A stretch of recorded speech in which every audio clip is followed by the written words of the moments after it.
Hey everybody, it's Dr. Jensen, and we're here with part 6 for Module 4, again looking at media and corrections. And we're going to share a little bit from the book with you so that you can put some of what we're talking about into context. But we're going to go further into sources of correctional knowledge as depicted by the media. So there are 3 main sources. You have, of course, prison films, correctional television and infotainment like documentaries and dramas, and then certainly news coverage.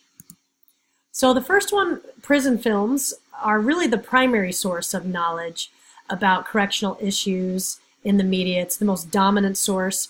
And if you go out and look at the research, approximately 1% of all films have corrections in them, which seems like a tiny bit. But when you look at the millions of films that are out there, 1% of millions is actually a lot. It's one of the most commonly addressed themes in film, so it's represented in a lot of films as part of the human experience. Mostly prison films have produced negative images of corrections, so that's kind of the story and the drama that comes out of it. It's almost exclusively focused on inmates, and the story covers the reaction to prison, the adjustment, and the triumph over the correctional system. So the whole CJ system is the bad guy in these kinds of films. And you have the theme very carefully woven into the story. The inmate is the hero and the guard is the villain. But there are 4 narratives that your charrette text talks about, and we're going to go through each of these in detail so that you can identify them in your upcoming assessments. So the 4 narratives are the nature of confinement, the pursuit of justice, authority and control, and freedom and release. So first we're going to talk about the nature of confinement. Nature of confinement was the narrative that was used mostly for films from 1929 to 1942. So it used the inmate hero narrative and did what we call correctional backwards law, and we'll talk about that in a moment. So the films that characterized this narrative were The Big House, 20,000 Years in Sing Sing, and essentially it had inmates as the victims of injustice, things like false imprisonment or wrongful conviction, and a theme of corrupt values of the correctional system and then fighting against them. So from this perspective, inmates appear as victims, good men who have been framed by a chance accident or powerful social forces working against them. And again, the message is the corrupt values by the system and its administrators.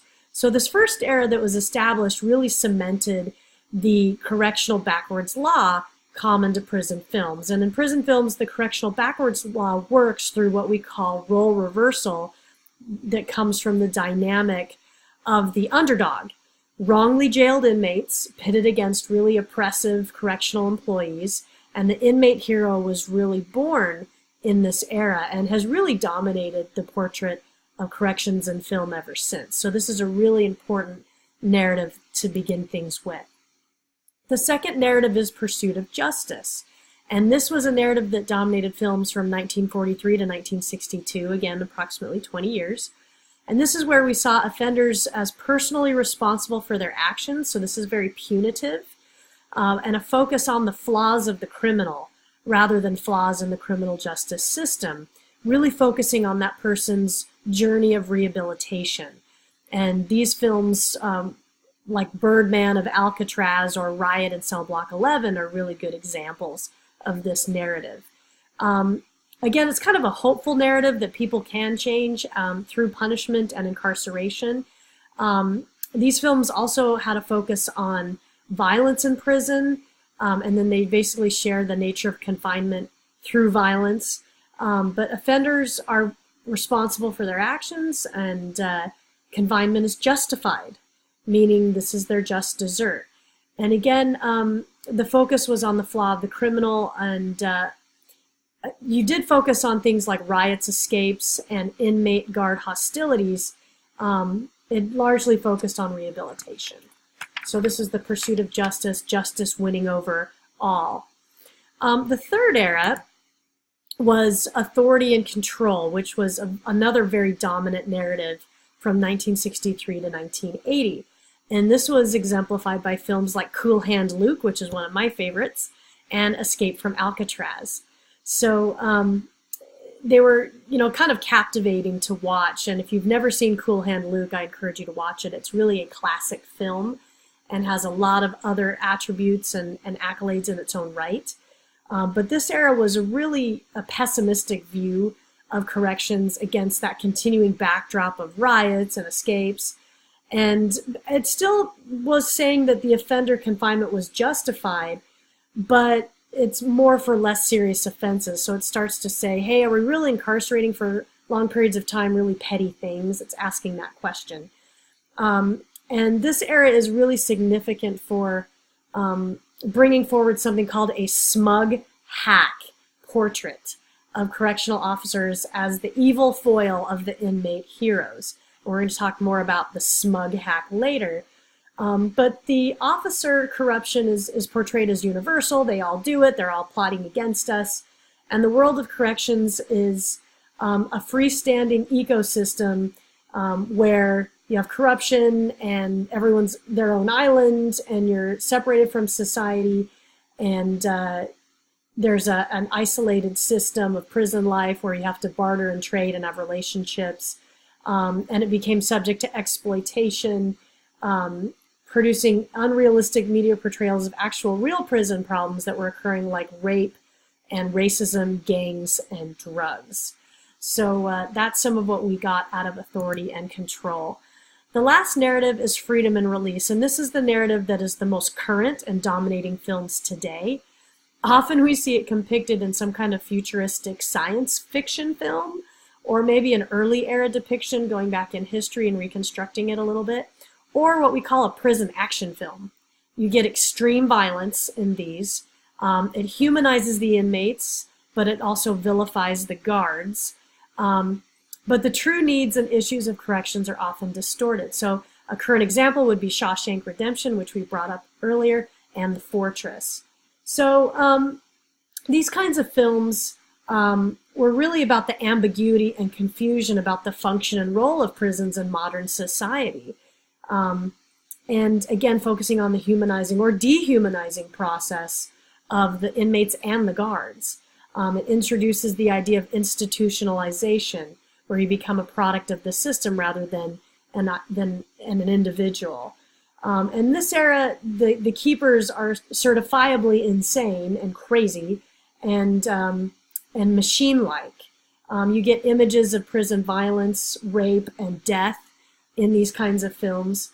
And again, it kind of pushes it more toward fantasy and science fiction than any really recognizable reality, but it borrows some themes from things that have surfaced. Some of them are based on true stories, but again, they also include kind of what we call Hollywood license of interpretation. So those kind of cover our narratives for the moment as we were talking about them in the Surratt text, and I invite you to go look at those narratives in detail and maybe check out a few prison films and see what you discover for yourself. When we look at correctional television programming, dramas and so forth, this is the least shown component of the criminal justice system is in TV dramas. It's usually one tiny little scene in the whole show. It's rarely an entire episode. And the informations about corrections are really communicated indirectly, mostly through images and representations and not really hard facts.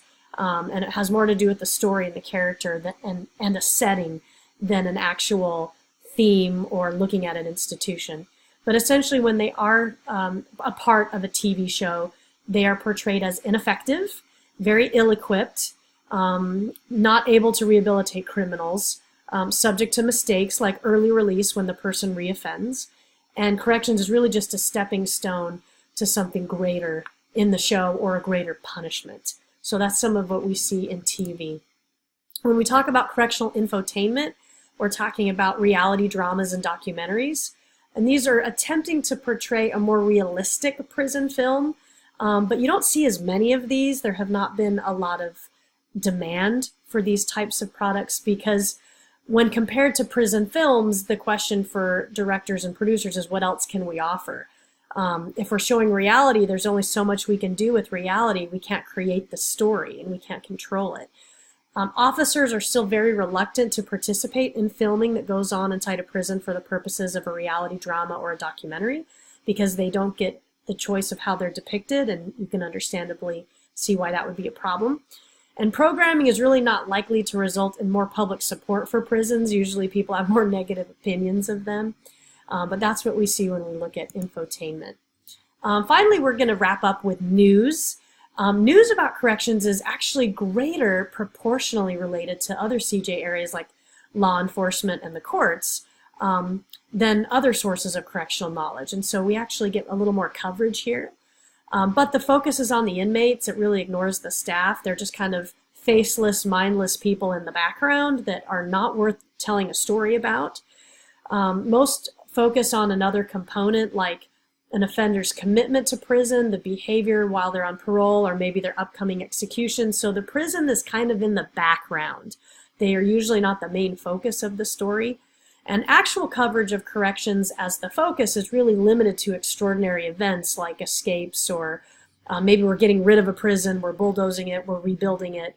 And really when you have no inaccurate coverage of day-to-day operations, or you get, non-incarceration aspects, it's not really a good source of information on corrections. But it's often because, day-to-day operations are not newsworthy. Corrections is deemed by news media to have low newsworthiness value, that people won't stay tuned in to watch.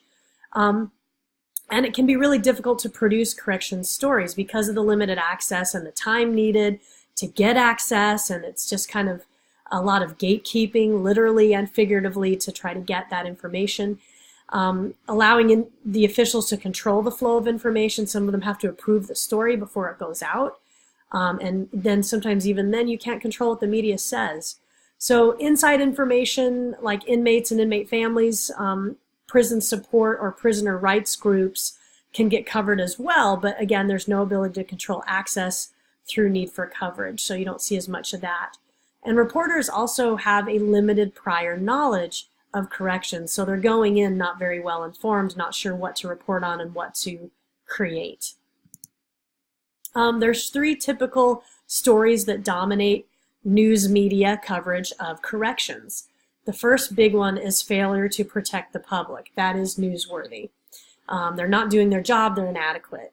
The second is pursuing inappropriate goals, and this has a political tie to it, like an absence of punishment. The inmates are so cushy, they have cable TV, what rehabilitation is actually going on in there. And this is where they highlight the amenities like access to college courses and those kinds of things, rather than some of the separation anxiety, the PTSD, and some of those kinds of things that also are consequences of incarceration. And then finally, of course, what's going to be dramatic is correctional horrors like corruption, misconduct, exposés, a guard that slept with an inmate, individual bad apple stories of either inmates or guards, deaths of an inmate, a hanging, or systemic corruption stories, or where prisoners were tortured and those kind of things. So those horror stories. But essentially that's what we'll be talking about and wrapping up as we start to conclude this module. And that shows you some of the material that we are talking about with news, newsworthiness, prison film, prison drama, and hopefully you found this helpful. Let me know if you have questions, and we'll see you next time.